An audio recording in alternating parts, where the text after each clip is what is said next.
Namaste. Today I'm going to talk in the spiritual thing about the how a guru would behave. Now many people do not know how to judge a guru. They think a guru is a person who will have a long beard, who have many followers, and also they have a very impressive car, and probably few of them wear gold chains. These are the gurus people get very impressed across. Now this is not the qualification of a guru. It is actually quite opposite to whatever you are expecting into your life. Now this is a misunderstanding which many people have in their life.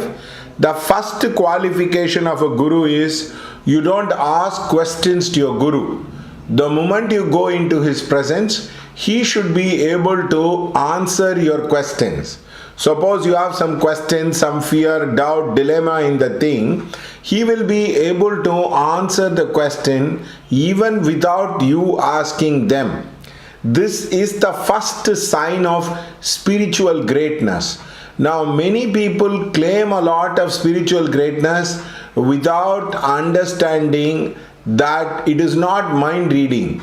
They have so much of compassion, they have so much of love for the people who are in front of them, that the moment you have the question in the mind or you keep on thinking about a problem, they will be able to pick your thoughts and they will be able to answer it. Asking physical questions shows a lot of limitation in the human guru. A human guru is a person who is in tune with God, who is tuned with the Akashvani, who is tuned with the Adesh of reality of life. So the God will make him speak certain things which will resonate in people's life. Your life and his words will have a resonance, you will have solution, you will have mental clarity, suddenly your fear will go away. It is as if this very moment your life will be like that. That is the first sign of spiritual greatness. The second sign of spiritual greatness is, if you are going to be a yogi, most of them will not lie down and sleep. They will sit and sleep, and mostly they will sit in the bardo seat. It is called as the sleeping seat in the Tibetan Buddhism. So if you ask your guru, he will say, even the sleep is used for my prayer time. That is how it is being done across. Now many so-called yogis have no idea about such a thing exists itself. They would like to sleep, and they would like to sleep pretty hard and using the air conditioner and all that thing. The third most important point of the guru is, the guru will not like to touch money. The guru will have a Sri Karyam. Sri means ladies. There will be ladies who will be helping them with the money. Now you take the life of the great Ramakrishna Paramahans. He had the Rani Rasamani Devi who used to spend a lot of money for him as a person. In fact, he was so adamant that one day he went to Kashi. He asked all the sadhus to be fed in the Kashi. Now that person who was in charge was so annoyed, but the Rani Rasamani told him that you go ahead and spend the money, there's nothing, because my guru were to ask for it. So please understand, they never touch money. In fact, in life of Ramakrishna Paramahamsa, somebody kept a 1 rupee coin. Is actually his body shivered. So the point is, the love of money, the love of women, Kami Kanchanam will not be there in these kind of people across. The other one is, they will always be focused in the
I met one sadhu who said very beautifully, the aim of life is God and everybody is doing only sadhana to reach God. It is an illusion to think that beggar is not doing the sadhana towards a God.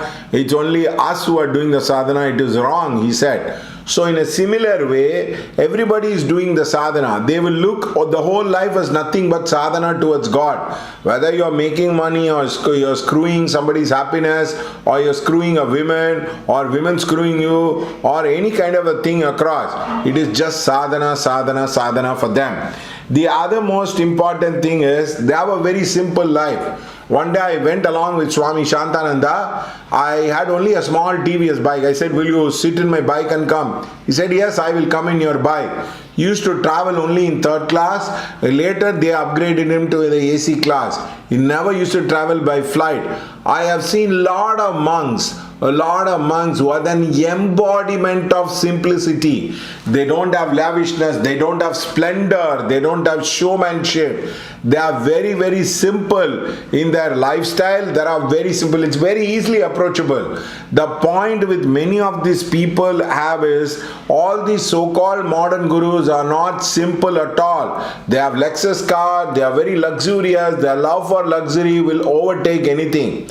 So that is mannasai, pennasai, ponnasai. All these three asai are in excess. So be careful if your guru is not a simple one. The other point is they will always talk about religious oneness. They will not pit against one religion against the other, one man against the other, one woman against the women. They always talk about religious oneness, that God is one, that the God is formless and nameless, yet they will be focused on their sadhana. You go to them, they will always be focused in the sadhana. One time I met a great sadhu. I met him at about 9:30 in the night. He said, Gopal, I had traveled all the way from Pondicherry. I am very tired. Sorry, I can't accommodate you. And he gave me some prasad and asked me to leave. Such is the level of humility. They are not for rich people. They are not for very, very super class of people. They are just for ordinary people. It is said in the life of Ramana Maharishi that you can approach him anytime. You can buy him a cowpeen, which is the loin cloth, and give it to him as a person. Now these so-called modern gurus are only for very, very rich people. It is like they are super rich. You ought to be extraordinary to be near to them as a person. The other most important thing is they don't speak. They speak less. They don't go on giving discourse after discourse after discourse. Generally, they prefer silence to the language, because silence is the language of God. Speech, Vaikari, is very, very limited across. So they normally don't use so much of speech. The other most important thing is they are ever forgiving. In life of Ramana Bhagavan, somebody came and stole all his money and beat him black and blue. Somebody said, why don't we approach the police station? Ramana Bhagavan said, everything is an illusion. This body itself is an illusion. Why do we need to go about it? They will not go into court case. They will not go into fighting battle. They will not make their life hell compared to the other person across. But a lot of miracle happens. Life becomes peaceful. Life becomes harmonious. Life becomes what you call. It is as if it is set in that. Now that that simplicity, that happiness, that life moving in like that will not be there in terms of a fake guru. The fake guru will have a lot of chaos. I heard people jumping off the walls, trying to run away, trying to get beaten, trying to fight. No guru would ever do that. They will simply say, do the sadhana, God will take care of you. No need to do publicity, no need to do anything across. Just you do it, God will take care of you. The other one is the loving kindness is so much that you will feel that love is immense. Somebody went to Shankaracharya and said, I have no money. I have only one Nellika. I have only one gooseberry. I will put it for you. The moment he put, Adi Shankara felt so much of compassion and so much of a thing. He prayed to the goddess. He said, may you bless this woman with so much of wealth that she feels fulfilled about it. It is said it rained gold. I do not know whether the story is true, but but the compassion of the teacher is so immense that somebody told me, even my father, mother, girlfriend, children did not love me the way my guru must have loved me across. That is why Jalaluddin Rumi says very beautifully about his teacher, his guru. He said, he looked into my eyes and he set my heart on fire.